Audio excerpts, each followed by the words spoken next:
What is up, YouTube? It's Kingfisher745, and in this video we're going to be covering the Man-Ape score challenge. I'm doing this video now because I'm still getting requests on how to beat this one. Truthfully, this is a video I should have made a long time ago, but I didn't because it's so similar to the other score challenge. Still, I did keep step-by-step video instructions on just how I beat this one. I'm posting it with the hope that it's better late than never. So first up, I'm going to be using Iron Man in his default costume, and I'll show you exactly how I had him ISO'd. First I used a reactive violent ISO 8, followed by 4 reactive strong. Then I threw on 1 reactive focused ISO, which you can feel free to change. Lastly, I went with 2 reactive steady ISO 8. I don't think this part is that crucial, but you do want to stack attack. To be perfectly honest with you, because of Uni-beam focus and auto-targeting interface, it's arguable how much accuracy you'll actually need. And to take that one step further, you may not want to use these EISO either. But since we're using the default costume, we do get 2 empowered ISO 8, and we went ahead with distant and unavoidable. Truthfully, all you need to worry about is Uni-beam and your attack. We'll be spamming this ability throughout the fight and just worrying about Iron Man's stamina. But before we begin this battle, I will show you my agent setup as well. First off, for this one I'm going to be using the Generalist Empowered costume. I'm doing this for 2 reasons, 1 because most of you have this uniform, and 2 for the Inspiring Empowered ISO 8. Then I'm using the Neurotrope for buffs, the Warbringer Axe for War Frenzy, the Coulson's Revenge, and the Synthetic Cube. Really all you need to worry about is something to buff Iron Man, and an item to potentially heal. With most of your agents and Hercules turns, you're going to be using stamina restoring items. You want Iron Man to be your primary attacker and to build up his Uni-beam focus. Hopefully you also have a Tactical Strike, which is an item that we'll use with our very first turn. Just like I was saying at the beginning of this video, this fight is very similar to the Hood score challenge. And actually I think it may be a little less demanding. The weapon that you can win is the Hardened Wakandan Rungu, and it's pretty decent because it does apply off balance. I was fortunate enough to win this weapon, and I will be using it in a future video. Alright, so we're finally ready to start this fight, and we'll be using Iron Man in his default costume along with the required team-up Hercules. One more tip as we begin: if throughout this fight you do get injured, don't hesitate to use healing items. First off, you want to finish the score challenge with as high as health as possible. Secondly, you're not penalized for what items you use. In fact, you will gain a bonus score for using a lot of items. So whatever you do, don't hold back. Now first thing with my agent is I'm going to use the Neurotrope, so you can use whatever buff item you have.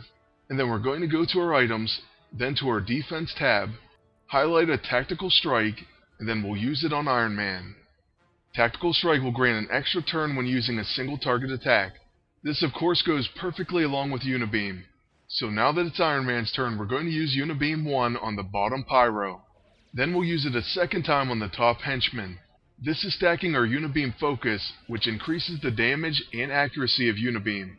Basically, it becomes stronger as you use it in succession. That's why you want to continually use it as often as possible. Now to be honest with you, I do probably mess up here in just one moment. But this actually shows you that this battle and this score challenge are much more forgiving. I've been talking about how you should keep using Uni-beam and not break the chain. Well, I ended up using a Chrono Accelerator on Iron Man, and now I have to use a heal with him. I just couldn't risk my agent getting knocked out. So now we're pretty much restarting the Uni-beam chain, and we come to another bump in the road. We actually have to use a stamina recharge. Despite all of this, I will easily clear the score challenge, so if you manage things even more effectively, you shouldn't have any problem. Just make sure you keep your health up and keep stamina recharged, preferably with someone other than Iron Man. Alright, so now we're going to get one more Uni-beam, and then we'll finally be on the end boss. It's time to go toe-to-toe with the Man-Ape. Make sure whatever you do, you get his health down low, and then you finish him with your biggest attack. This should get you an epic overkill, and it will definitely help out your end score. Since my agent got the first turn, I'm going to use a Chrono Accelerator on Iron Man. Then with his first turn, we'll use a Uni-beam, and that should do quite a bit of damage to Man-Ape. We really don't want the first attack to finish him, just to get him low health.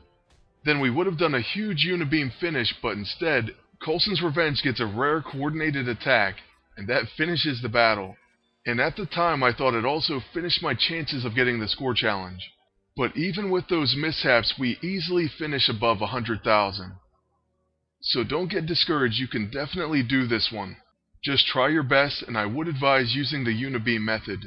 You may want to leave off Coulson's Revenge, and maybe even counterattack weapons if they're not doing too much of an epic overkill.